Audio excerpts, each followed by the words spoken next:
Singularity Lab, your home for futurism, breaking technology, scientific exploration, and UAP discoveries. Join the conversation with expert guests on a unique journey that explores the limits of human innovation, evolution, and imagination.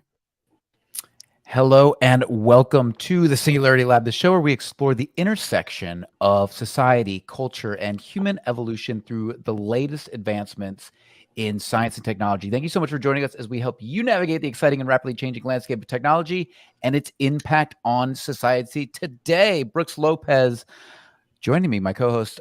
Brooks, you are a program planner in the defense industry. You have a degree in psychology and focus on neuroscience and learning and memory with an MBA and focus on international business. We've got a lot to discuss today. How you doing? I'm doing great, man. How about yourself? I'm doing awesome. Man, I'm going through all of the information that we have to cover today. So much you're choking on it. It's mind-boggling how fast these technologies are evolving and what we're gonna be going through. So to start, we're gonna be talking about breaking technology and innovations that we're seeing right now. So we're gonna discuss tiny robot bees. We're going to discuss Rolls-Royce has recently gotten the go-ahead to begin production of nuclear reactors for the moon. We've got GPT-4, which was released this week. Microsoft is going all in AI in everything. Pfizer acquires Seagen for $43 billion to fight cancer. And our boy Ryan Reynolds sold TMobil for a cool $1.35 billion. Yeah. It's been a hell of a week for technology. I mean, both in the innovative sense and in the financial sense. Oh yeah, and we'll get into that as well. So we're going to be discussing the future of Silicon Valley, big tech, bloodbaths, billionaires, and bailouts. So we'll be discussing the Silicon Valley bailout, what caused it, what we should be thinking about it today.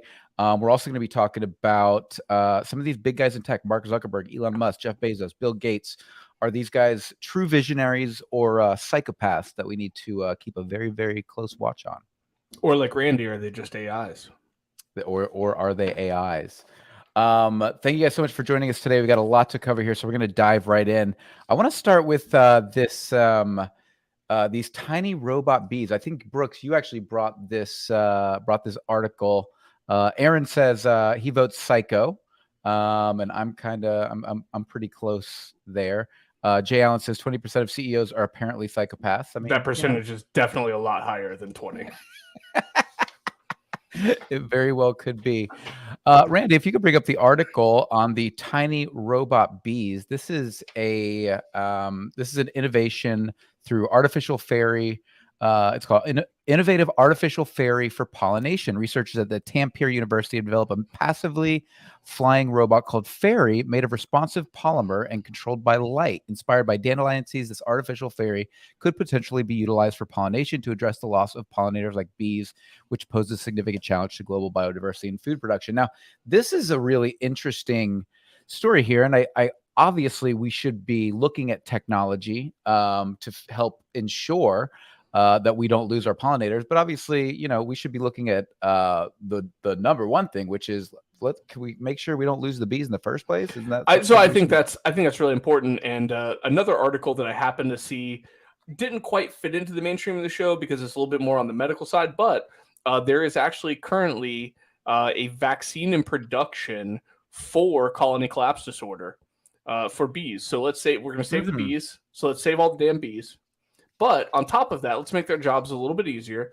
These tiny little fairy robots are only like 1.2 micrograms. So they're incredibly light. So just like you mentioned, the dandelion. If you've ever taken a dandelion, like blown it into the wind, made a wish, whatever it was, it's about the same process, except for these are produced specifically to pick up any of the pollinator, pollinator particles in the air, and matriculate them to other species that need them so that they can continue their life cycle. That's amazing. So the researchers aim to improve the material's sensitivity to sunlight, scale up the structure to carry microelectronic devices, and explore applications for artificial pollination. In the future, millions of these artificial dandelion seeds could carry pollen and be steered by light towards specific areas that require pollination, potentially having a huge impact on agriculture globally. This is amazing stuff. I mean, you also have to think about, the amount of other applications that we could be looking at here, like that we haven't even considered yet. Well, and not to get too aluminum hatty here, but if you wanted an entire population to suddenly become inoculated to something and they didn't want to all go get shots, you could just drop powder all over all of them using dandelion spores.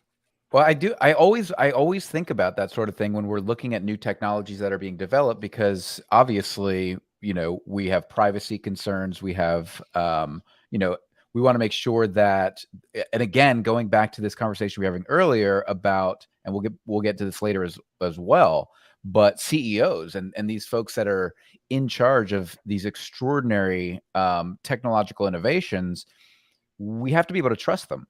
And it's concerning when you already have so many people and you have so much disinformation, so much misinformation, such a lack of trust in institutions. I mean, you talk about society-wide lack of trust in institutions. I don't think we've ever seen greater distrust than we're seeing right now. And not since the Civil War. Yeah, I imagine so, huh? What do you think? How do we begin to get a handle on this? I mean, it's not going to get any better, right? Because we've got, deep fake technology, we've got mis and disinformation, we've got all of these social media outlets who really are not able to handle the amount of disinformation that comes through.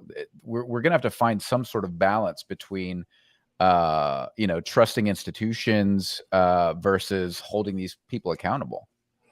Well, I think the holding people accountable is what it's going to really come down to, because the trust part is going to be, it's going to be a lot longer in the unraveling than it once was. It used to be, oh, well, we've got a video of this or a photo of that or whatever it might be. But, take what's going on right now, even in the Ukraine and in Russia, and the fact that there are nations that still believe that this was a war of aggression by the Ukraine. That's my least political example for this week. Right. Not talking about the fact that there's a potential former president who might be indicted tomorrow, long after a bet that I lost to Mike, but still, it may be the case. I mean, in understanding where that trust line is, I don't know that it's ever going to be reestablished. I really don't, Mike. Yeah, I mean, that's really the concern. I don't see how this improves. I mean, again, when we think about deepfake technologies, when we think about the outsized influence, as Aaron Desario points out here in the chat, tech companies have outsized influence on society. TikTok viral challenges, for example, remember when we all dumped cold water on ourselves? It is truly extraordinary the extent to which we are not only influenced by social media and the rapidly changing pace of technology, but we're also, none of us have really any control over it. And the less control we seem to have over it, the less trustful we seem to be. Absolutely. But I think that, let's take the bees as a perfect example. One of the things that we can do or should be doing is hopefully kind of taking this time to reevaluate our place in our own communities and reestablishing some of those relationships so that we can find people that we trust, whether it's in local government or even people who are outside of the infrastructure itself, to build those nests, those hives, if you will, that are not just echo chambers of misinformation. Right. And I'm very curious to see where AI leads us in all of this, AR, VR. To what extent can we actually start to build new, like how do we begin to tether this thing so that it doesn't just escape us, and we're just constantly flailing and trying to figure it out.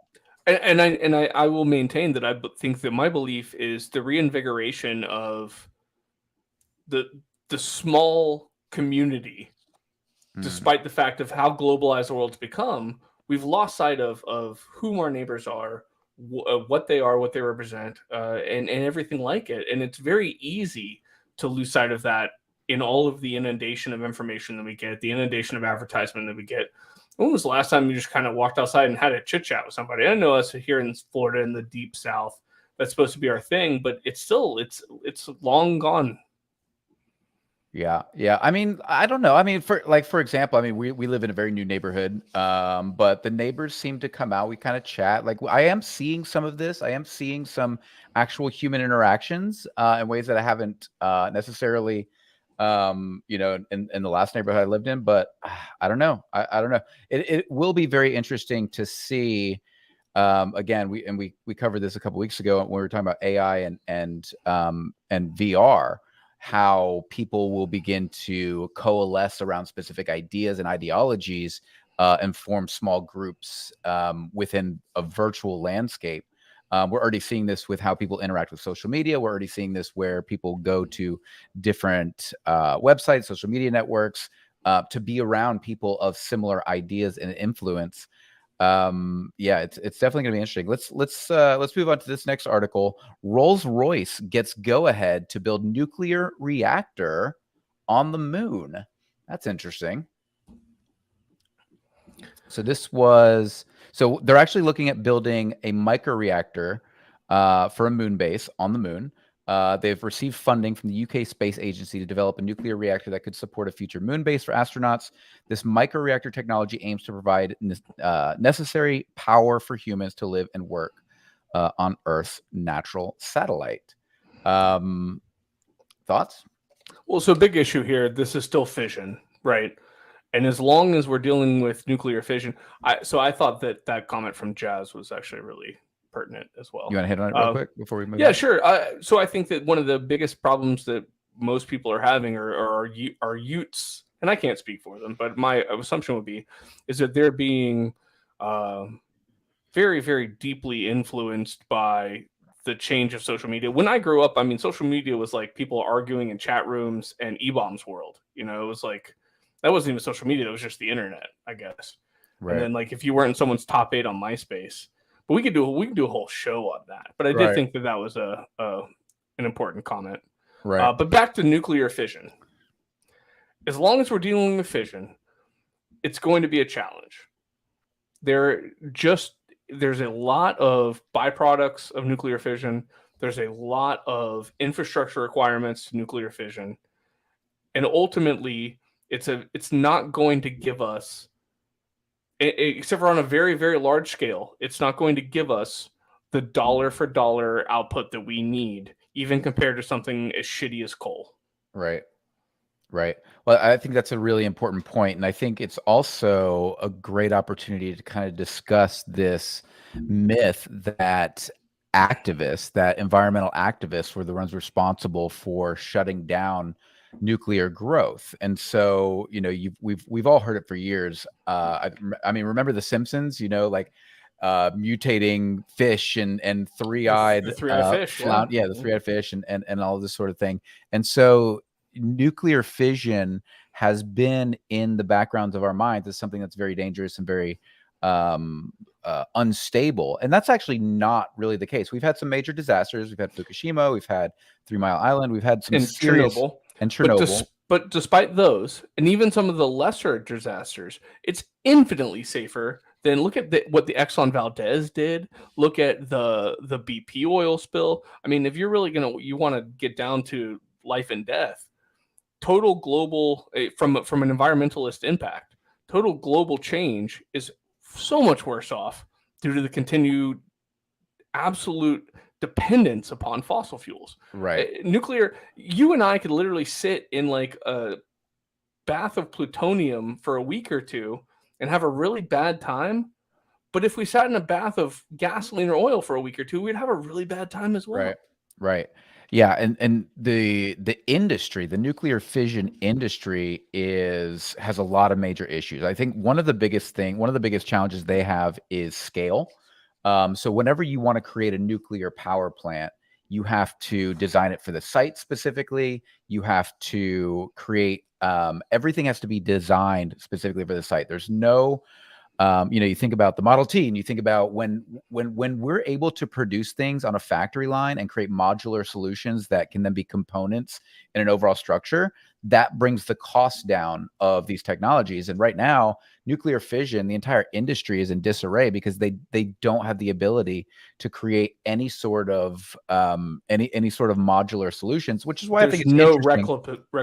replicability. Right, exactly. Replicability. I can't say it, but you Yeah. know what I'm saying. Replicability, exactly. Replicability. There you And go. so this idea of creating micro reactors that are modular that can then be assembled on the moon actually makes a lot of sense. Now, why aren't we thinking about that here on Earth? Why aren't we having the conversations with our state legislatures to support these industries so that we are able to quickly and efficiently and dollar for dollar create create these larger modular scalable nuclear fission power plants? We're just not even anywhere close. Well, I think we should be, but what it's going to really come down to is it's very simply, it's going to be lobbyists, right?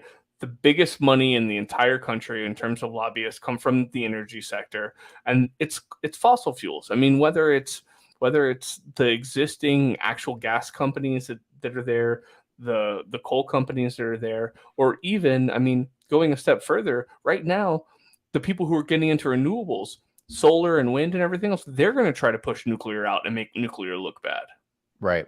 And I think, again, as much negative press as nuclear has had, I think there's been a shift over the past many years of people on the left and people who are progressives who have been against this sort of believed to be anti-environmentally friendly power source, when in fact it's not that dangerous. It's very important that we figure out how to scale this up and utilize it, because we don't have any choice. Like, this is we don't have a choice of whether or not we can we experiment or we scale nuclear fission. And at the end of the day, I mean, even when I shouldn't say if, when fusion becomes a viable source of return, they're going to be smaller reactors. But if you can build a gigantic, I mean, there are, even in Florida, right? Like, Mike's in Florida, I'm in Florida. Even in Florida, there are only a handful of reactors. There are areas that are not near any major population center that would be perfect places to put a gigantic fission center that could power half the state, or, well, not that high, an eighth of the state, essentially. Right. And we have, especially the United States, where we have so much land and so little of it is being populated. It'd be very easy to use nuclear fission as a resource to offset a lot of the fossil fuel dependency that we have. Yeah. And Aaron says they're hoping to leapfrog with fusion, but we need a plan B and we need power in the meantime. I mean, there's no doubt about that. Nuclear fusion has always been 40 years away. There's really, I mean, I'm aware of breakthroughs we've had over the last several years, but none of those breakthroughs are anywhere near scalable. They're not even close to giving us the opportunity to scale nuclear power in any way that we could do if we were able to work with the nuclear fission industry and figure out how we can cooperate and build better modular scalable systems. Absolutely. We have to. We have to. And I think the other concern there is barrier to entry. There's just not that many companies who are out there trying to push for it because they know the red tape they have to jump through to get there. But ultimately, a nuclear fusion reactor is going to be great when it's in the bed of your pickup truck and you want to go camping for 3 weeks, or it sits outside your home near your pool, like it sits right next to your pool heater or whatever. That's what it's going to be. But when we're talking about like global scale, giant manufacturing facilities, fission's the way to go. Yep, I completely agree. All right, so let's jump on to GPT-4, which was released last week. So I've already been playing with GPT-4, and it's pretty freaking incredible. So here are the biggest enhancements, just so you guys are up to date. GPT-4 demonstrates impressive advancements such as multimodal abilities. So when you think about the ability for the AI to see an image or utilize video content. It's also improved creativity, the capacity to process up 25,000 words, enabling extended document analysis and longer content generation. So you could imagine taking a 25,000 word scientific article, dropping it in Chat GPT and GPT-4 and getting some very, very good summaries and analysis from that. Performance on standardized tests has gone through the roof. It's now exhibiting human level performance on tests like the LSAT, GRE, various AP exams, and notably passes the uniform bar exam, as well as improved. Now, this is controversial. Some people would say, "Well, I don't want GPT-4 putting guardrails on it. I'm not interested in it being my nanny." And I get those arguments. But from OpenAI's perspective, it's reported that it has produced 40% more truthful responses and 82% less likely to respond to disallowed content compared to ChatGPT 3.5. However, it still has limits like tendency to hallucinate, which can lead to the degradation of overall information quality. But the really big thing here, the really incredible thing is you can now, and you can't do this with ChatGPT yet. It does have access to GPT-4 on the paid versions. But if you are utilizing the OpenAI API, which allows you to, develop programs, develop apps, you can now utilize its knowledge base to, for example, they were giving some examples during the release, the live stream release last week. And one of the examples they give is they put in, it was like several images of some jokes. It had a VGA card connected to an iPhone and just things that don't match and don't fit. Not only was GPT-4 able to identify the flaws and the anomalies in those images, but it was also able to identify why it was humorous, which I thought was, I mean, to me, like if an AI, if a large language model can be, it can have a lot of clarity around not only being able to, go through 25,000 words and give you a summary that's valuable to you, that actually makes sense to you, and does extract the value out of a $25,000 word document. And it has the ability to identify humor. I mean, this is we're still in such the early stages of this technology. Like, what's next? So in my mind, I think that the ability to identify humor is such a groundbreaking thing. We see in most of the science fiction that no matter how intelligent or how quote unquote self-aware a droid or a robot or whatever it may be is, humor tends to be a concept that's uniquely human. And for a program, for a large language model to identify and resonate with humor is fascinating. Now, when it can tell us jokes that we haven't heard before, I will be really, really into it. Yeah, so for those of you who don't know, there's generative AI, which is the ability for these systems to generate new information.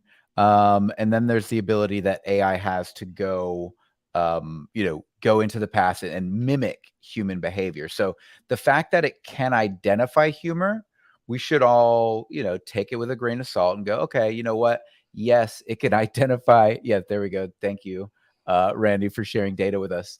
Exactly. So, it to have the ability to identify humor versus what does it even mean to think something's funny? Like, what does that even mean? I don't even know how to quantify that. And I think that would be a very challenging thing for any human to quantify, other than I'm at a loss for words. Like how to identify what is funny is completely transpositional from person to person.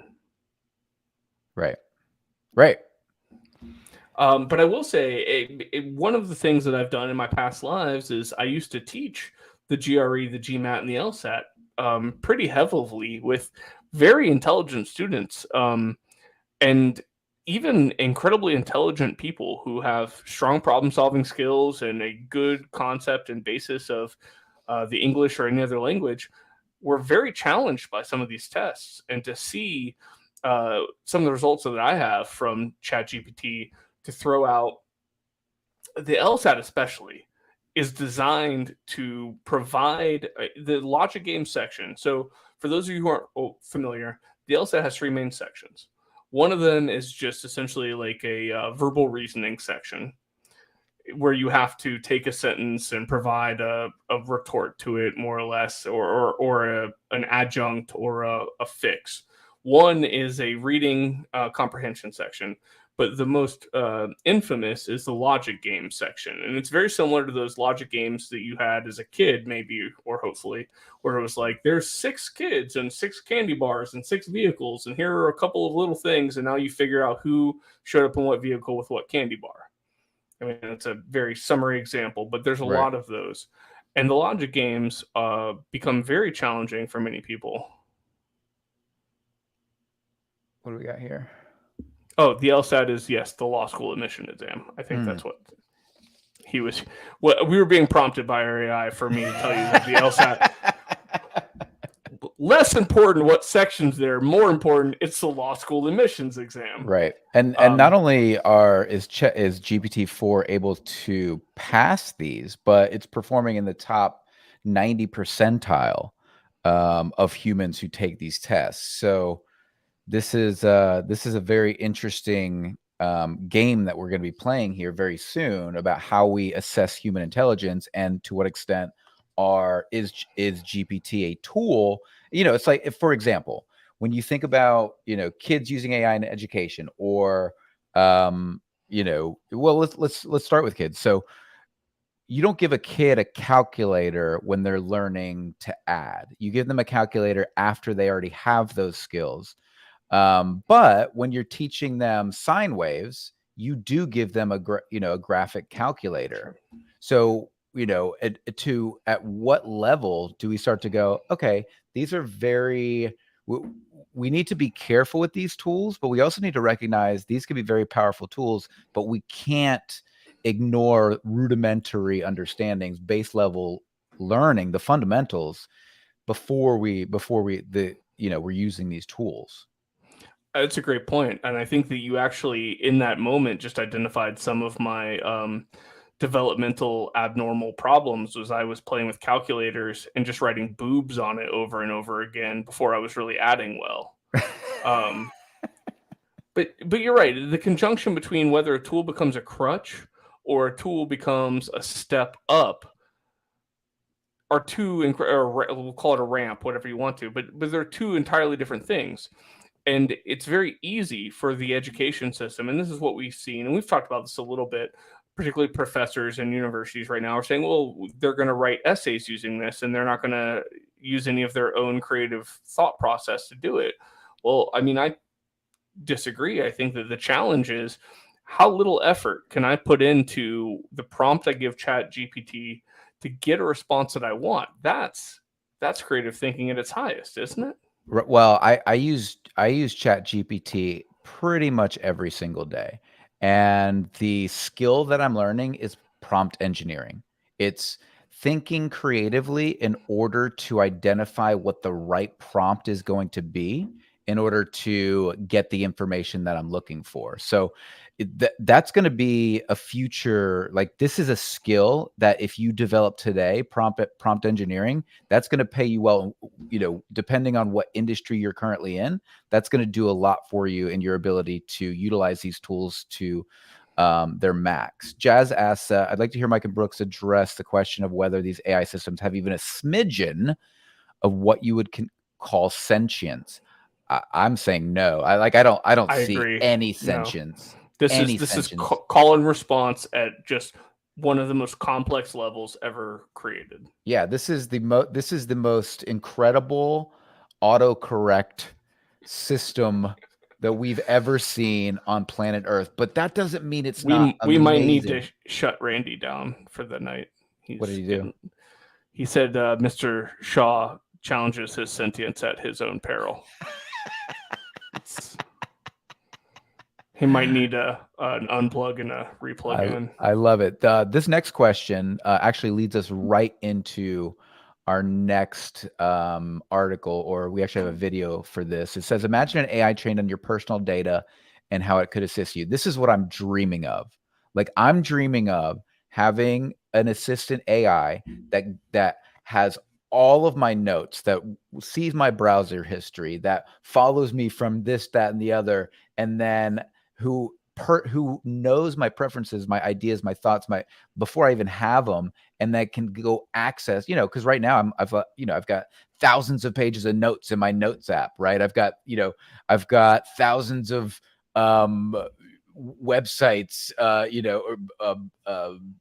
notifications. I've got so much going on. I've got so much that if I had access to it, like as I have access to my own consciousness, like that, to me, that's the game changer of AI, or at least productivity AI, right? It makes me a superhuman in my ability to be productive at my job and my hobbies, whatever I'm looking to do. So if an AI could go read a book for you, and then you would open it up on Kindle and everything's already highlighted that you would give a shit about. Right. Or like, even if I didn't read the book, like be aware that this is a book on my list and be able to access that. Like, I don't know. That's what I mean. No, you don't even have to read the book. Right. I mean, this is your AI is going in your backlog. It's going through your Amazon wish list, reading all of these books for you and providing you the Spark Notes without you even having to ask for it. I mean, that's next level shit. Right. And that's done without any sentience. Yeah. What would my wife like for her birthday? It's like, I mean, you could ask her that, I think. Right. But I like to surprise her, but she doesn't like surprises. So neither does mine. Your wife doesn't like surprises either? I hate surprises. Like, I've almost been knifed a couple times. So this actually leads us to our next piece here. If you could pull up the Microsoft, who has a $50 billion investment. I think they own 49% of OpenAI right now. They are going wild. Actually, I pulled up Skype today, and Skype has my Bing personal assistant in there, so I could talk to Bing in Skype.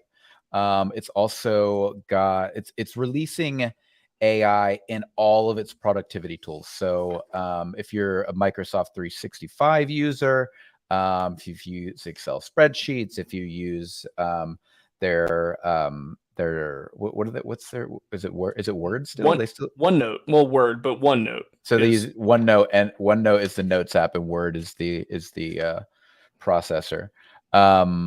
Yeah, here, why don't we watch this video and see what they're rolling out? And they're going all in on these personal assistants, utilizing AI across their entire productivity suite. Yeah, can't wait to see it on Xbox.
Staying on the audio podcast has absolutely no idea what we just watched.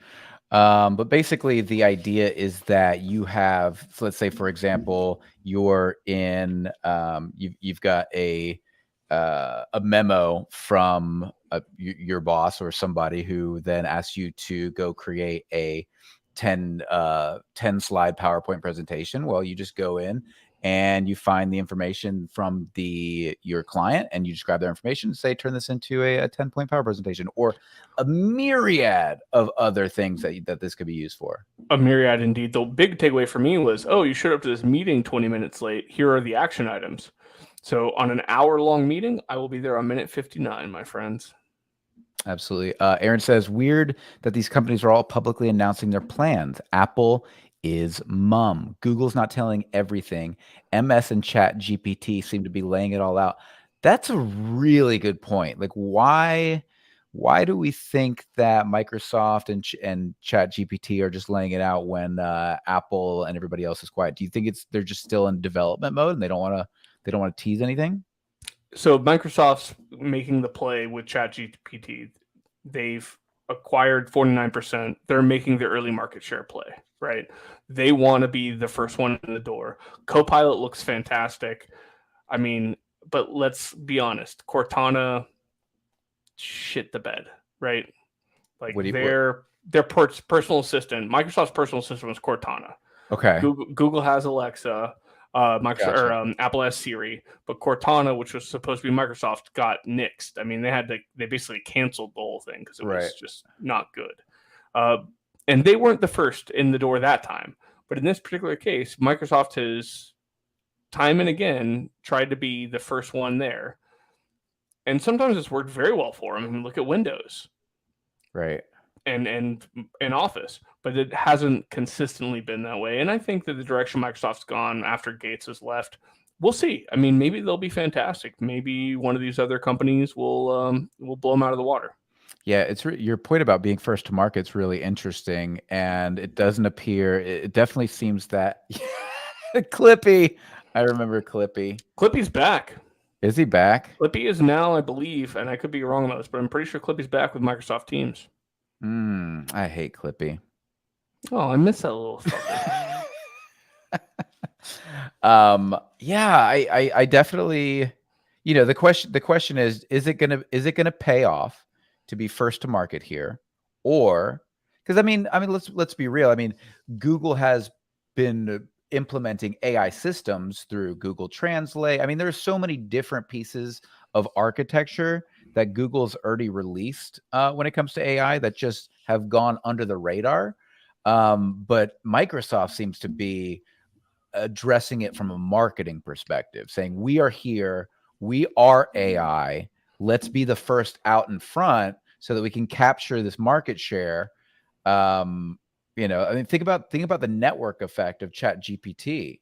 How many users do they have? I mean, it beat every single social media platform in first to 100 million users ever, right? I had a ton of non-technical friends reach out, and not that I'm particularly technical, but I'm kind of on that cusp, reach out to me and go, how can I use this to better my business? Or what should I be doing with ChatGPT? And these aren't even people who saw the podcast. They just were like, Brooks probably knows some shit about this, so I'll text him. And it's there. But, I think the Microsoft thing is, and Winsome Hacks mentioned this in the comment, and it's a very, very astute thing, that enterprise software is Microsoft's bread and butter. And if they can integrate AI into enterprise software and do it effectively, it's a big deal, and it's going to be a game changer. What Jazz just mentioned, did you see the story today about how Stanford stole ChatGPT and released their own version for $600? How is this not destructive? I have not seen that. Stanford University? I have not seen that either. Yeah, but I'll pay $600 for the entire. If you've got any links, I'd be very interested to learn more about it. No, I hadn't seen that. That's really interesting. Yeah, I mean, again, we coming back to this idea of generative AI versus interpretive AI. Interpretive AI, that's what Jazz mentioned that earlier. If these systems only incorporate existing text and everyone bases their work on that, Why is there any new? How would there be any new additional job? This is making original thought obsolete, and that's an interesting question. Like, how do you even begin to address that? What's Randy got for us here?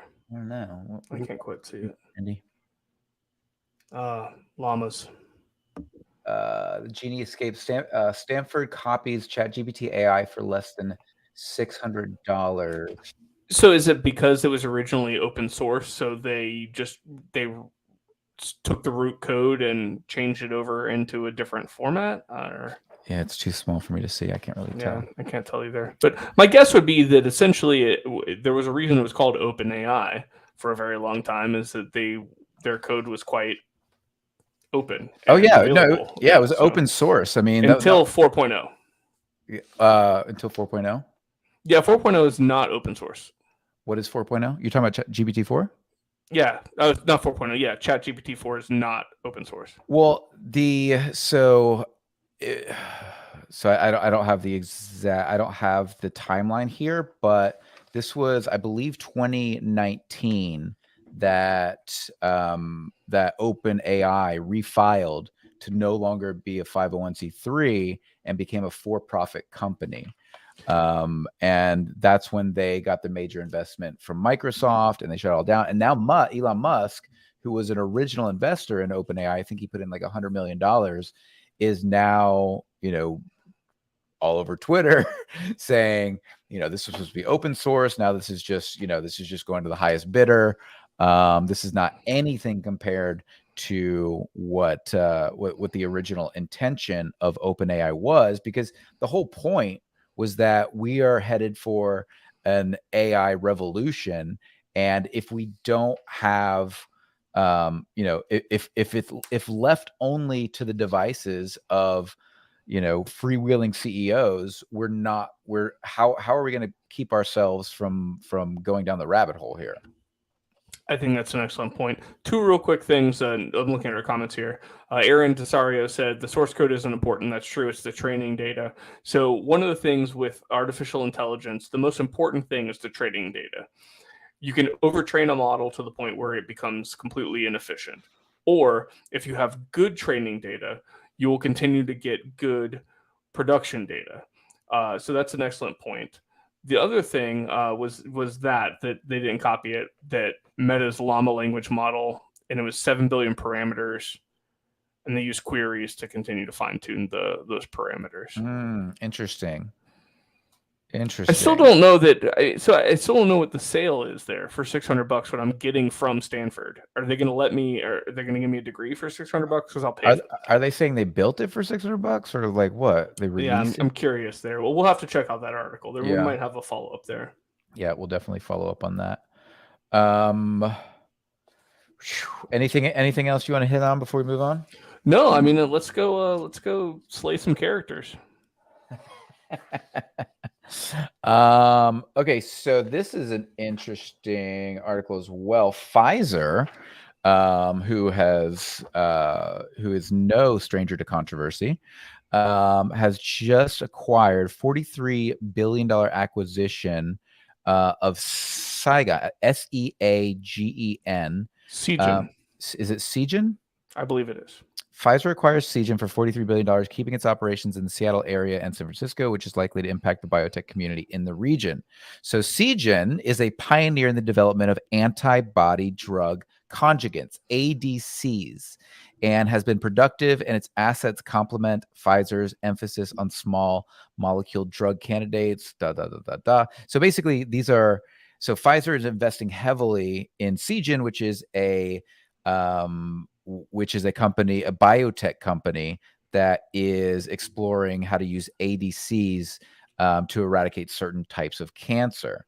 And then just to give some clarity on what an ADC is, it stands for antibody drug conjugates. It's a class of targeted cancer therapies that consists of an antibody, a cytotoxic drug, and a linker molecule that attaches the two together. The antibody component specifically targets cancer cells, allowing the drug to be delivered directly to cancer cells and minimizing damage to healthy cells. And this is a big deal because this is our biggest challenge when it comes to current cancer therapies. Yeah, absolutely. So normally you get cancer, you're going to either go have chemotherapy or radiation therapy.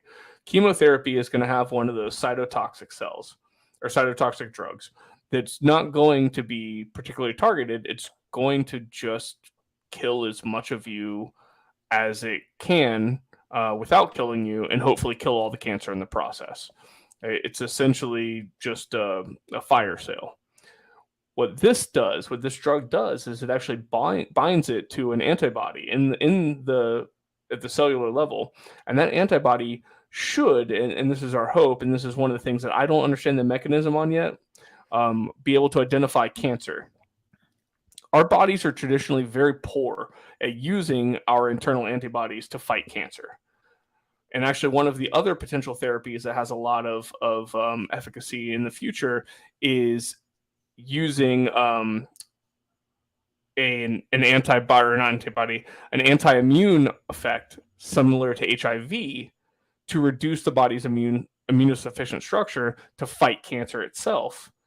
But in this case, rather than doing that, these cells and the binding structure for the drug would pick up the cytotoxin and go directly to a cancer, to a tumor, and kill it. It's very fascinating. Yeah, and I mean, if this is, if the efficacy behind this is anywhere near what they're thinking, I mean, you don't place a $43 billion bet unless you have some pretty damn good research to tell you that you're moving in the right direction. And and then you start to couple these biotech evolutions and with AI, and you start to look at, I mean, I believe it was Google who actually was working on the protein folding. That was Google, right? Folding software, yeah.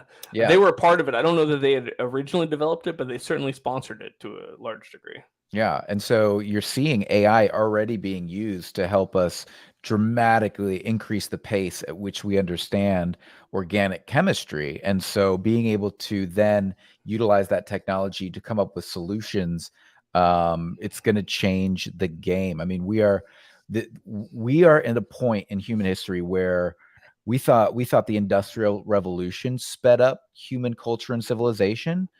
We thought the age of the internet sped the stuff up. With biotech, nanotech, and AI, I mean, what the world looks like today will not be what the world looks like in 5 years. It's just going to be quantitatively different.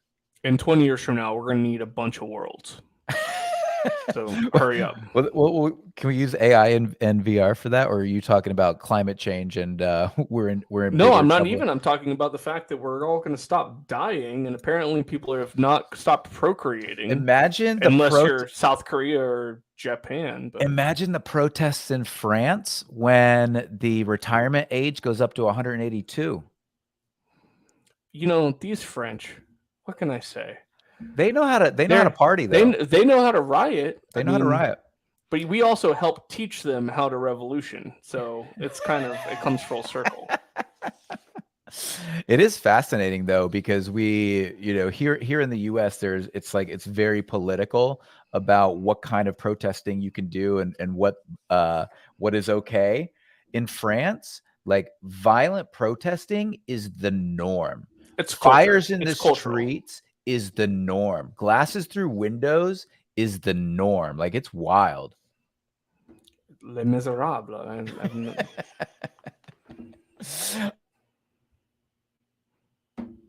You're on mute, Mike. Can you guys hear me? Am I back? You're good. Yep.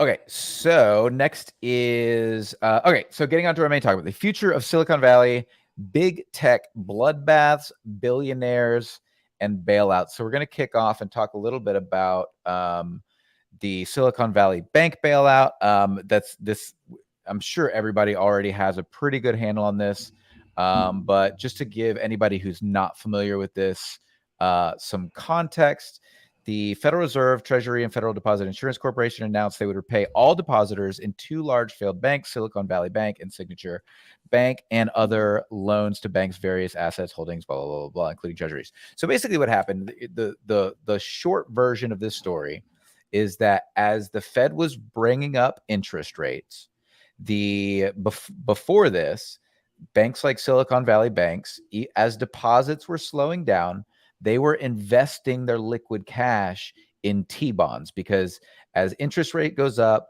you have government bonds that have better interest rates. So what they did was they decided, hey, we'll buy T-bonds. It's gonna have a better interest rate. We don't need the liquidity right now. Unfortunately for them and anybody who banks with SVP, including many tech startups in Silicon Valley, they made a bad bet.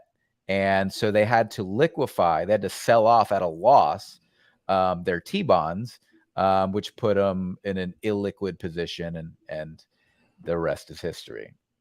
Thoughts, Brooks? It's really fascinating to me because historically Treasury bonds have been such a conservative investment put that it's a weird bet that they made. It's a weird way that it panned out.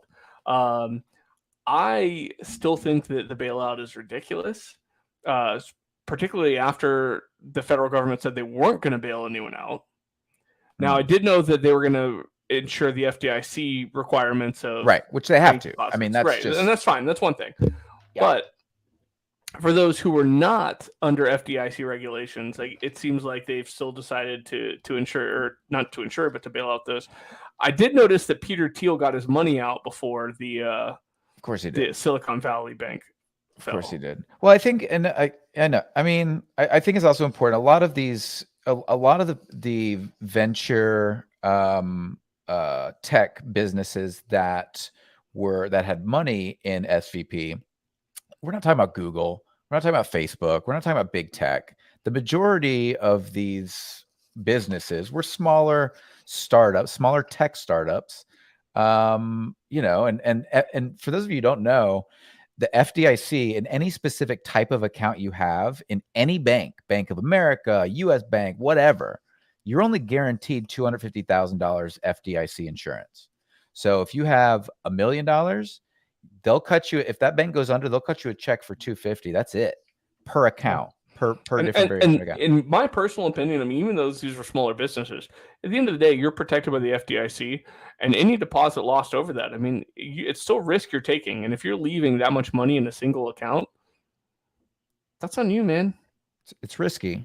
It's risky, but I mean, like, if my payroll is $1 million a month, what am I going to do? Put $250,000 if your payroll is $1 million across 4 If your payroll is $1 million a month and you're investing in treasury bonds, you need to have a different conversation with your investment partner. That's a fair point. Aaron also made a good point here about guaranteeing no losses for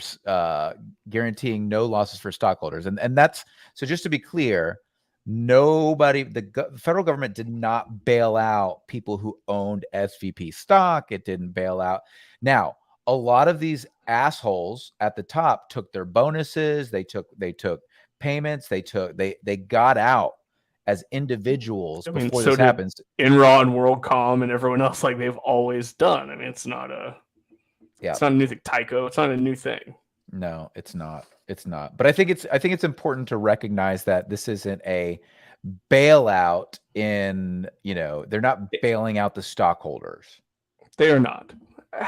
They're supporting the money that got invested in the first place. And a part of me thinks that that's just a wonderful, sweet, kind, charitable thing to do. Another part of me wants to tell everyone there to just go fuck themselves. No, I get it.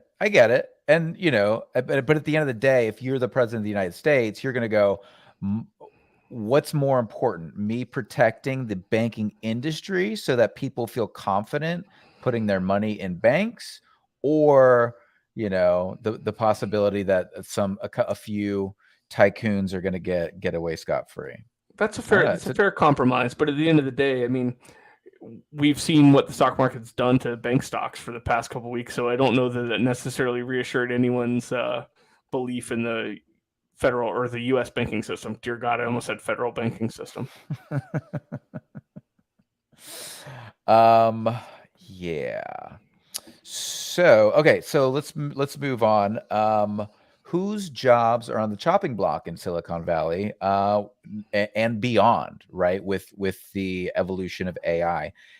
If you could pull up, there's a Twitter, maybe this is it. Okay, so OpenAI researchers argue that 80% of the U.S. workforce will have at least 10% of their tasks affected by the introduction of GPT models, with 19% of workers experiencing at least 50% of their tasks impacted.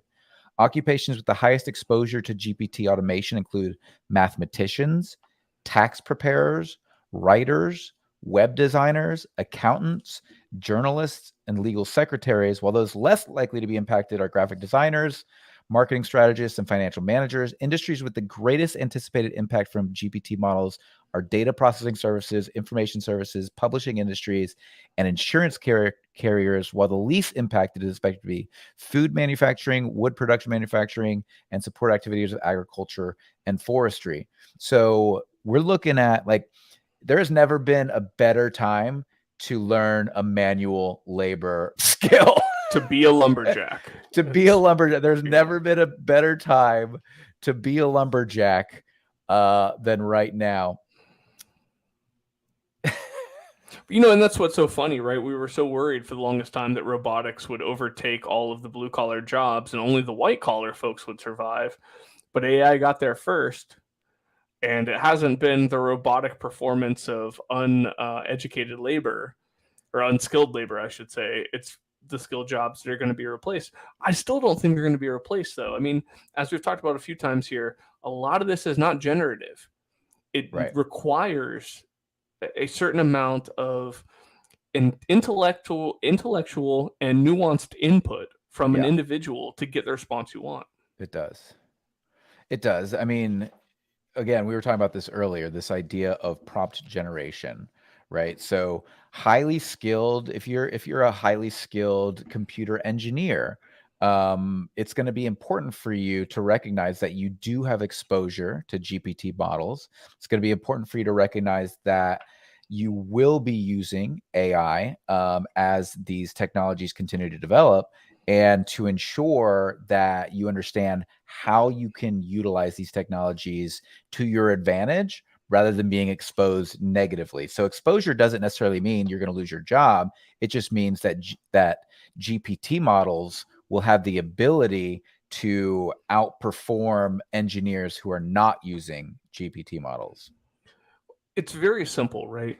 Just like most people who work in a tech industry or a tangential to tech industry, if you can write a script to automate some of your job, you're going to have a better day. It's very similar to the use of ChatGPT. And I will tell you, if I was the head investors for Silicon Valley Bank, I would have been asking ChatGPT what to invest in, not fucking T-bonds. I mean, again, T-bonds are not a bad investment, but coupled as part of a portfolio, maybe. But it blows my mind. I feel like this is like some 1840s movie where someone's pulling treasury bonds off a train that they just robbed.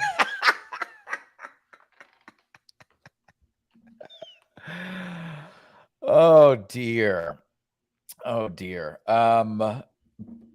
wanted to pull up this other piece of that too. So occupations with no labeled exposure: agricultural equipment operators, athletes and sports competitors, automotive glass installers, bus and truck mechanics, cement masons, cooks, short order cutters and trimmers, strippers. Well, just wait, bro. Just wait. Porn is coming for AI, or AI is coming for porn. Whichever comes first, I don't know, but it's coming. Someone's gonna come, regardless of who someone's gonna come, irregardless. Dining room and cafeteria attendants, dishwashers, dredge operators, electrical power line installers, excavating, floor layers, foundry mold and core makers, brick masons, block masons, stone masons. Like, it's never been a better time to learn a trade.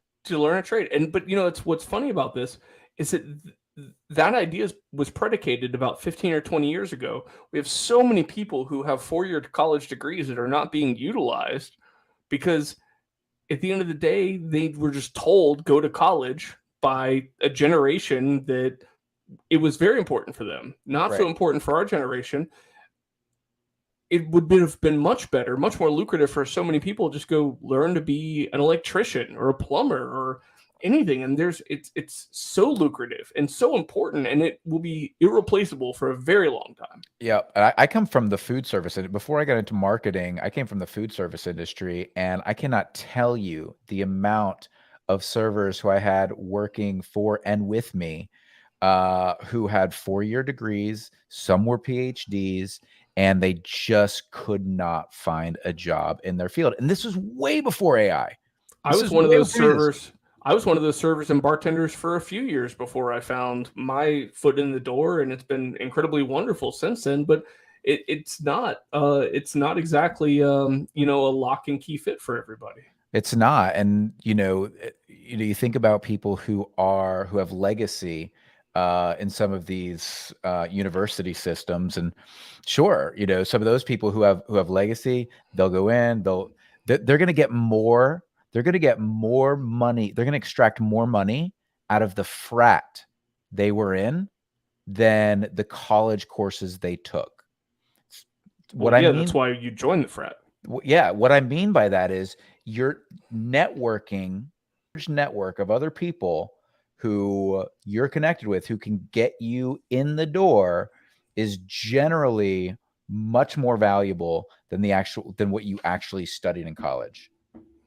Absolutely. I mean, I've never, in the 35 years of my life, no one has ever given me $1 to be able to explain to them exactly how their eyes work in a corroboration with their brain. No one's ever been like, you know what, that's fascinating. Here's $1, sir. No, but you meet people and you leverage that network and you get where you want to go, right? So you're not wrong at all. But the question is, does that mean that the investment that people make into their 4-year degrees is really solely for the experience and the network opportunities and not the degree itself? And if that's the case, does that overshadow what someone could have done if they just went and learned to trade in the first place? Right. Which is why it'd be so valuable to have to reimagine the educational system, the higher educational system, in such a way that you have, we were talking about this idea of niches earlier and nesting and like it's small networks of people working together for similar outcomes. If you have a labor market and you have, blue collar jobs that are able to be taught, and then you have a network of people who are working together to support each other, like those would be important. Those would be important pieces of the puzzle moving forward. They will be. They have to be. They certainly will be. Meta just laid off another 10,000 people. Parent company of Facebook and Instagram has announced another round of layoffs, cutting off 10,000 more jobs after cutting 13% of the workforce. Restructuring plans include flattening organizations, canceling. So if you've never heard of this idea of flattening organizations, basically the idea is that how many of you listening right now have ever worked somewhere where you had a manager that just did no work?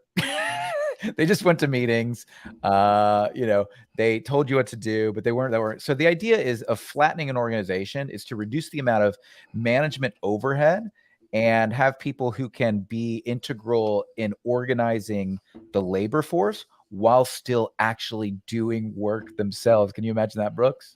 Well, who's going to generate the TPS report? But yeah, and I mean, not to divulge too much particularly, but I believe that I work for an incredibly flat organization, and I'm super happy about it. I've always worked with people who have their hands on the pulse and they're engaged in actual work being done. They're not just a bunch of, like unsentient AIs managing people. Unsentient AIs managing people. Okay, so we talked about this. What is the future of Silicon Valley? Where are we headed? Well, let's go back to the Facebook thing, because I think there's a really fascinating thing here. I've seen, and this is anecdotal, but I've seen a handful of different people across both news and social media come forth and say, yeah, I was one of those laid off people. They hired me like 9 months ago, and I did literally zero work for 9 months. I never met whoever my actual manager was supposed to be, and they never even gave me an assignment of any kind. So there is this whole continued use of labor as a stock cow research, or not research, resource, where we basically have this big pasture of engineers who are just being held for either another day or just so another company can't hire them. Yes, this has been a thing, across big tech, where they're hiring people so that the competition couldn't have access. And what's so funny is that there's only, and obviously startups aside, there's only 10 or 12 of these big companies that are really competing against each other. And it's so vitriolic and so combative. They'd be willing to spend $100,000 or $150,000 a year to keep someone so that they can't provide value to another company. Right. I just wanted to point this out. Winsome Hack says, degrees in what subject? The unspoken truth, not all degrees are the same. Absolutely. Oh, of course. That's just that's absolutely true. It absolutely does depend. Let's talk about, because we alluded to this earlier, and I think this is a really important topic. When it comes to these transformative technologies, AI, biotech, nanotech, AR, VR, et cetera, it's unfortunate that the level at which these things are regulated is left to highly competitive, not necessarily human-centric motivations, right? So the people at the top of big tech and a lot of these organizations are not really interested in the overall impact on their technologies when it comes to the betterment of humanity at large. Obviously, their goals, if you're a public company, even a private company, your goal is to return value to your investors, period. We just know that's the way it is, right? That's just what capitalism is. But it's one thing for that to be the case in a post-industrial society, but it's a very different thing for that to be the case in an iterative, exponentially growing series of technology.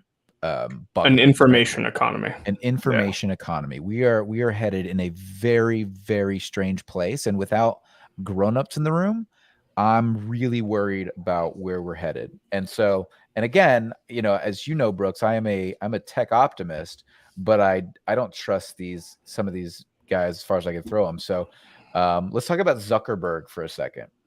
Well, so go ahead. No, please. No, and no. then Yeah, no. I was just going to say, you brought up this leadership class, right?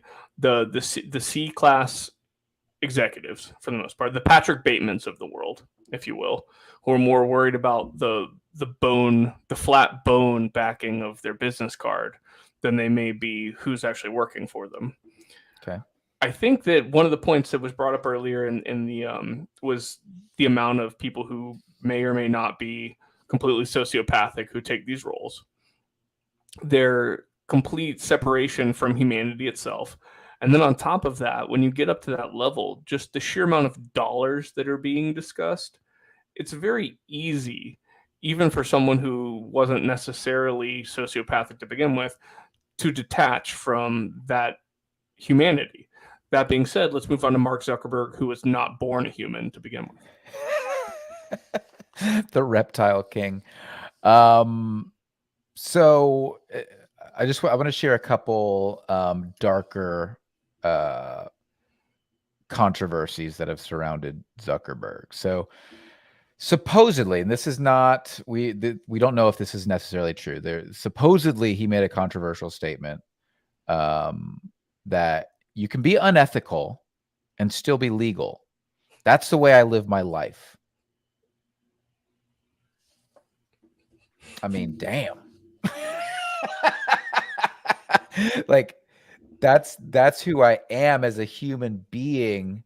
That's not, and again, this is this was from a business.com article called Broken Pedestals: The Dark Sides of Popular CEOs. So I think it's fair to say we don't know if that's true, but I wouldn't necessarily doubt it. Hacking. Randy's showing us something here, and I'm not sure. Yeah, this is the article I'm okay. picking from. So let me provide my retort to that statement. If he's going to live his life that way, then I will choose to live my life incredibly ethically, but illegally. That's fair. That's fair. We're going mushroom hunting, Brooks. Let's do it. Hacking accusations. Zuckerberg has been accused of using Facebook login details to access private emails, as well as hacking a rival social network site to vandalize profiles and disruptor user connections. Persistent calls for resignation amid various scandals and criticism petition for Zuckerberg's resignation, blah, blah, blah, blah, blah. I mean, there's a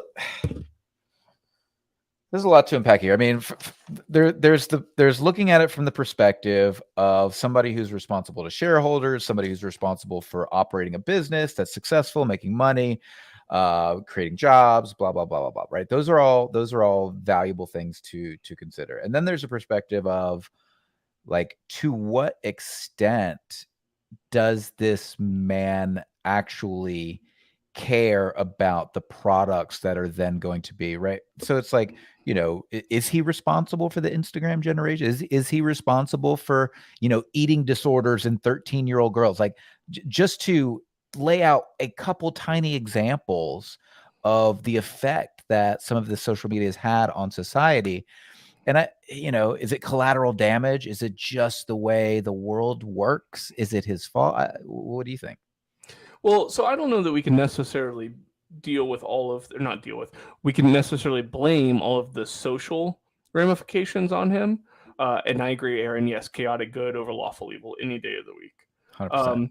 But I do think maybe a little bit more direct tie to Zuckerberg is, and I was actually, the reason I was looking down, I was double checking my facts here, was the Cambridge Analytica stuff. Everything that came out of the 2020 election and Facebook's just absolute willingness to share private data with these data analytics firms to try to sway an election, whether it's in one way or another. I don't really care which direction you're trying to do it.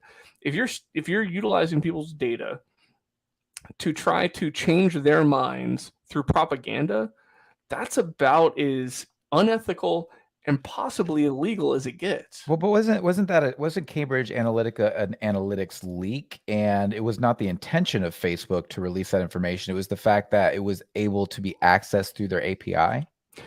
So that's correct. For Cambridge Analytica specifically, you're right. They were able to use the Facebook API to pull the data they needed to.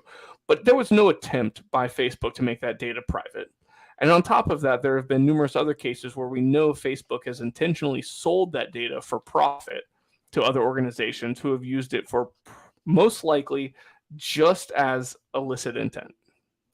Ooh, look at Aaron says, we integrated iPhoto with Facebook at Apple. The access they gave us to user data is mind-blowing. Mostly the fact that it was unsecured and available through API. There's just no attempt to protect the user. And then there never has been for Facebook, for Instagram, for any of the Zuckerberg products. Right. It's about getting as many advertising dollars in as possible to fuel the meta dream.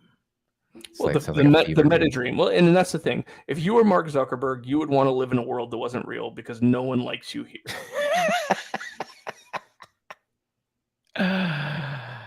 True enough. Let's talk about Elon Musk for a moment, shall we?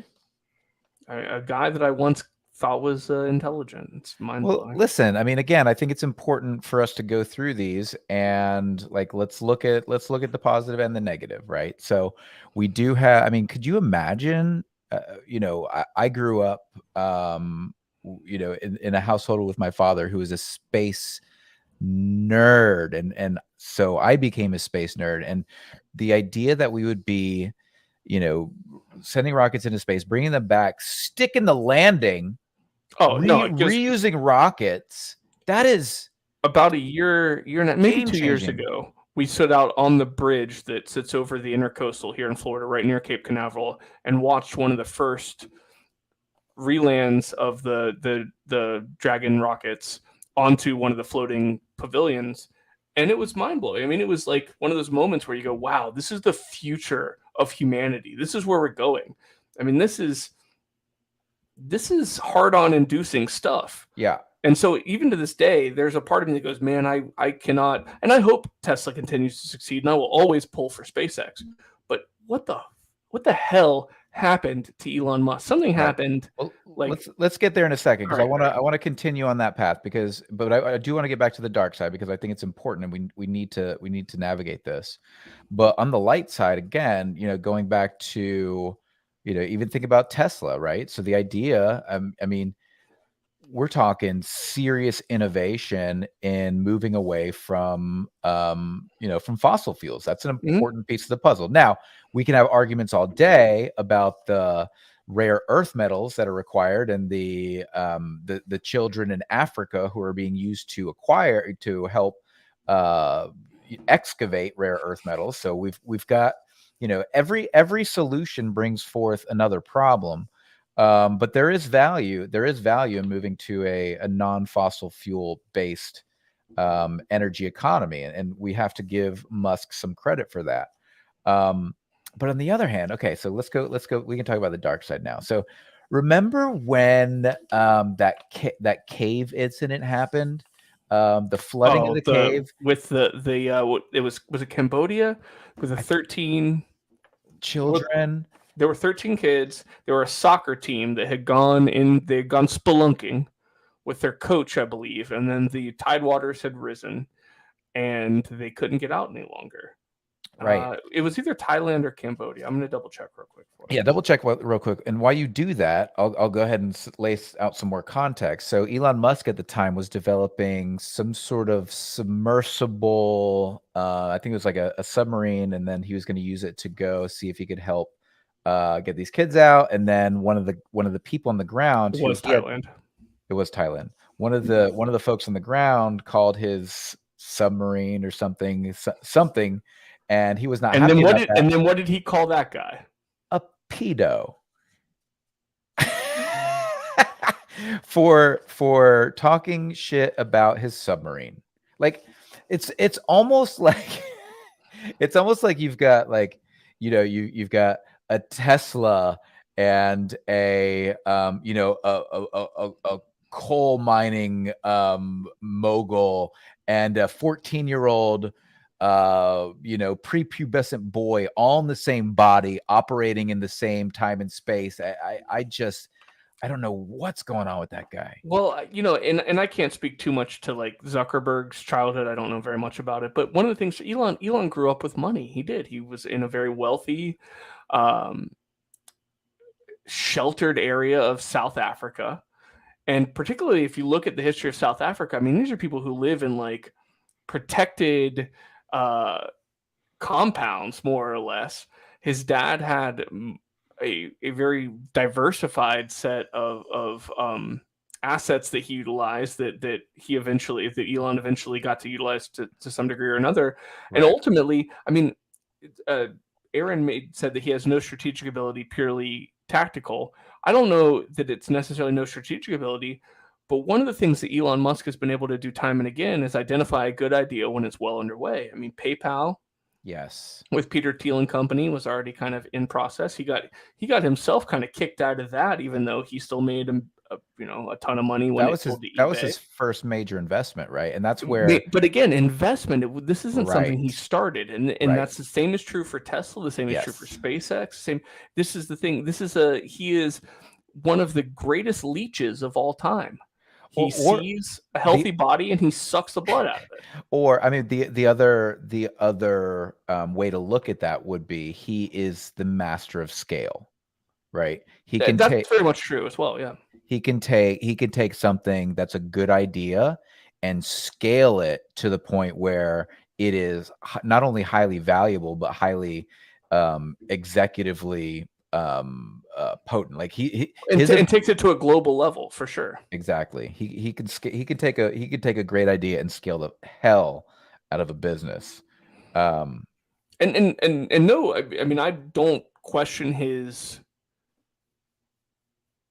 wins. I do think that something has changed just because his tone has changed. I don't know if it was this kid that he had that has non-alphanumeric characters in its name. I certainly shouldn't blame things on children. But it's been pretty much since that time when he and what was the young lady's name? Oh, Dirt or Grimes or something Grimes. like Yeah, that. Grimes. Yeah. Ever since then, it seems like things have gone southwest on this. I don't know, man. I mean, that Twitter thing, the Thailand Twitter incident was quite a while Right back. about the same time. I think it was about the same time. Okay, when COVID was first starting onto the scene, when people in Italy were just dying by the droves, he's tweeting about how being afraid of COVID is stupid, and it's like, it's one thing. It's one thing to, okay, sure, freaking out about anything is not necessarily the way to get the correct strategic result, right? But I mean, it's like you almost have no grasp on how people Well, I think he was channeling the robber barons, of a former era, where manufacturing's his bread and butter, whether it's Tesla or SpaceX. Like, this is not a thing where you can let people work from home, and I think that's why once he acquired Twitter, he was so determined to have everyone come back into the office. That's what he knows. Like, he knows right. the old He knows the gosh, grind. South Africa and the Dutch. They know the whip in the stockade. They don't really know how to let people work autonomously. Right. And he shared the Pelosi's husband conspiracy theory. It just goes on and on. And like the amount of people, it's so weird. Like watching him on Twitter and like people like these odd, like these rogue accounts that aren't connected to an actual human being will post some stuff, and he'll be like, interesting, and you're like. I don't know. Maybe it was when he smoked weed with Joe Rogan. Maybe that just changed his tip the scales. His brain chemistry. Okay, last one. Bill Gates. Wait, we're not going to do Bezos? We could do Bezos. You got anything you want to specifically focus on for Bezos? I mean, I've never seen someone use money to make themselves look so much prettier than they did before. Incredible. He went from looking like a toadstool to what's his name from Superman? Oh yeah, Lex Luthor. He went from looking like he embodied the Lex Luthor for sure. He really does. Does. That aside, Gates, what you got for Gates? I want to hear the dark side of Bill Gates. Like that one time that he took like $5 from his wife's charity, or okay, so there is that. So but he also a lot of womanizing. Elon did too. Yeah, Randy, Elon did too, but not like Bezos. Elon like did the half-ass. Now he just looks like Seth MacFarlane from Family Guy. What about so there are some positive, like I'm not anti Bill Gates, but he is problematic for several reasons. I like that terminology. Well, they're like, okay, so a lot of people are like, oh, I don't buy the big conspiracy theories. I don't buy the idea that he's trying to, inject stuff into your body through the use of vaccines. I don't buy the conspiracy theories. Because I've been down a couple rabbit holes and they generally don't pan out at all. But there are some very real things that he is doing. Like one of them is he owns 1/4000th of the farmland in America. And now he was questioned about this. He did an AMA on Reddit recently, and he was asked about this. And he was like, well, I don't specifically, that's just part of my investment portfolio and it creates jobs, blah, blah, blah. So, there's all these people that believe that he's buying it up in order to slow down food production and like starve people out and bring down the population, which whatever. I'd go with quite the opposite. The amount of money that man spent to get rid of malaria, I would guess he's probably trying to expedite food growth. And he did. And most people have no idea about that. But the problem with that is he was using Africans as guinea pigs for that and was very unsuccessful. And a lot of his initial inoculations had negative effects. Had very bad side effects. A negative effect on malaria prevention, like by spreading it more than they expected. Spreading it more, yeah. And then on top of that, he was using populations in nations that didn't have very strong health protocols to get around what you could never do in the Western Hemisphere. That is true. That is true. I don't think that the intent was ill at all. I don't think so either. But the outcome was piss poor. Well, the outcome and the execution was also problematic. Here's the other piece that everybody keeps is oddly forgets about: his relationship with Jeffrey Epstein. Melinda expressed concerns about her husband's relationship with ex-convicted sex offender Jeffrey Epstein, which started in 2011. Bill Gates continued to spend time with him despite her discomfort.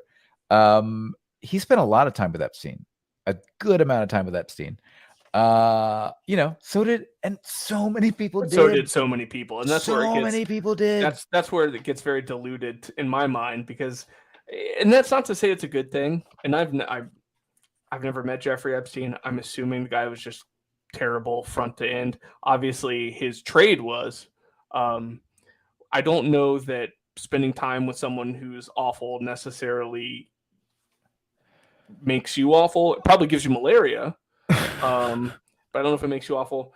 I will say that even beyond the Bills, or even beyond the Epstein stuff, Bill's big thing, even to go back to the 90s, he was a ferocious fascist CEO who destroyed small companies with no shame, and would like take people who had spent their entire life working on something, and he would like buy it up and shit on it just to get rid of competition. I mean, he was cutthroat as they come.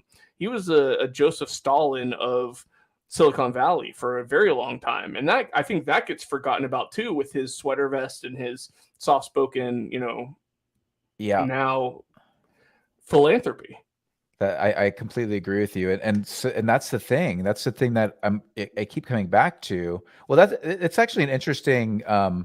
Aaron brought up both Bill and Elon have ties to Epstein, and I would be surprised if any leader of Silicon Valley that was worth more than $1 billion didn't have some kind of tie to Jeffrey Epstein. But that being said, also what Bill Gates was very good at, which Elon is very good at, is taking a good idea and scaling it, and then burn everything behind it. Just take it, scale it, take it, scale it, take it, scale it, regardless. Full scorched earth policy. Scorched earth policy. And this is my concern with big tech, with Silicon Valley, and where we're headed with AI and these evolutions. Like we don't give people real good reasons not to be conspiracy theorists. I think that's my concern. And like creating trust when it comes to big tech and this sort of thing, like it's never going to happen. And the problem is these guys are so cutthroat and they're so about the bottom line that, and then they do shady shit on the side, and it's like nobody's going to trust them. And so of course people are going to like fill in the blank. They're going to make up what they don't know. And I think that's where this whole weird thing with, tribal politics and the polarization we're seeing, and it's very reactive, right? It's super reactive. And it's like, either you're a Bill Gates fan or you think he's a, conspiracy guy who's injecting you with GPS targeted, whatever. And it's like, it's not either or, but Right. There's definitely some gray area there. Right. But it's like they don't do themselves any favors. No, they don't. And keep in mind, right? So we talked about, and I'm probably going to end up with like a libel lawsuit over saying something like this. But keep in mind that while there's a large portion of the CEOs of the world that suffer from sociopathy, a lot of these tech entrepreneurs and innovators are on the spectrum. At some level, they are. Whether it's Asperger's, and many of them have acknowledged that or even been aware of it, or somewhere else on the autism Elon spectrum. acknowledged on SNL that he was diagnosed with Asperger's as a child. And my sister, she's like, Gates Asperger's doesn't exist anymore. And I'm like, okay, understood. But it probably did when he was diagnosed. It's still in the DSM as far as I'm aware. Maybe it isn't in the DSM-5. I don't know if it is anymore. But it's still part of maybe it's not a separate part of the autism spectrum, but it's on the spectrum. These are not necessarily people whose emotional intelligence levels are particularly high. They're very good at what they do. Typically so much so that they make billions of dollars. But one of the things they probably were never very good was fostering relationships and knowing how to present themselves to the world. So when you say they're not doing themselves any favor, I don't know that they can do themselves any favor. Right. And then on the other side of that, this is Silicon Valley for a significant period of time, was supposed to be the antithesis to Wall Street. But ultimately, the goals of both the West Coast and the East Coast are the same. It's the dollar. Yeah. You get the bottom line, you make it by any means necessary. And whether you're Patrick Bateman and, you know, you're killing hookers, or you're Elon Musk and you're killing hookers, it does. I got censored. See, it happens sometimes. Our AI knows when to stop me from talking.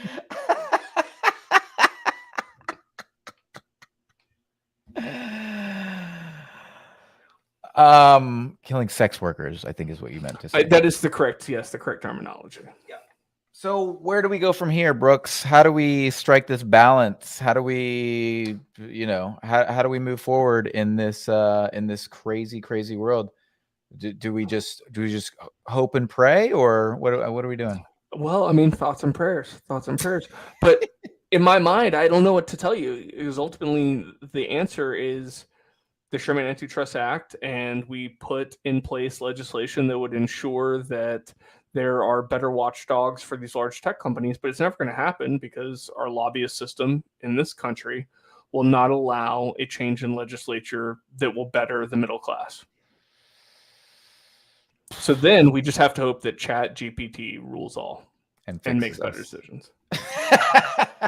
Well, there is that question. Could AI with proper prompt generation actually come up and help us solve some of these problems? And again, that's my hope. I'm an optimist. I'm a tech optimist, but like, I'm going to stick on the optimist side, only in the sense that, yeah, I do believe that technology will be the salvation, and it has to get here before we destroy ourselves, one way or the other. Because if we get to a point where we can eliminate scarcity, then you can sit in your sad little sandbox with all of the trillions of dollars you have that no one wants.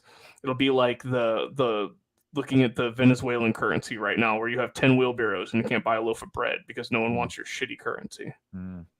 It's interesting. It's you know, if you think about futurists from like 50 years ago, they were talking about robotics and automation and all these sorts of things, and how it was going to take away all our jobs, but it was going to create abundance. So it's going to give us our time back so that we could do Gene Roddenberry more creative, more creative endeavors. But I mean, AI is going to be a better musician than I am in my lifetime. So, well, see, that's one that we're interested, or that I'm interested in. I think most people are.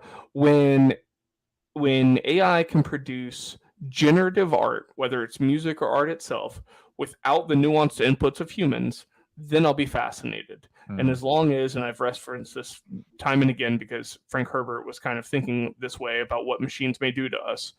In Dune, they thought that the best way to make music was just like squeeze humans and hear what weird noises we might make. And so I don't want that. That's not the hope here. Right. Yeah, I mean, it's gonna be interesting. I think that, you know, the fact that right now AI relies on prompts, it relies on human prompts, and it's relying on all of this data that was, you know, created by humans that we're now training it on, right? So it can generate, like if you look at MidJourney, and your ability to prompt some extraordinary piece of art in no time at all. It's pretty incredible. Now, the question you're asking is, will it be able to do it on its own without human input? And I think the answer to that question is when we develop the technology to give robotics sensory input, right? So when we can find ways to replicate non-human input, but environmental input, is when this all goes in a totally different direction. I agree with you. But until then, regardless of the AI platform, it's just a better guitar if you want to think about music. Right. Or a better mousetrap if you want to think about building something. Yeah. No, the old Rube Goldberg machine.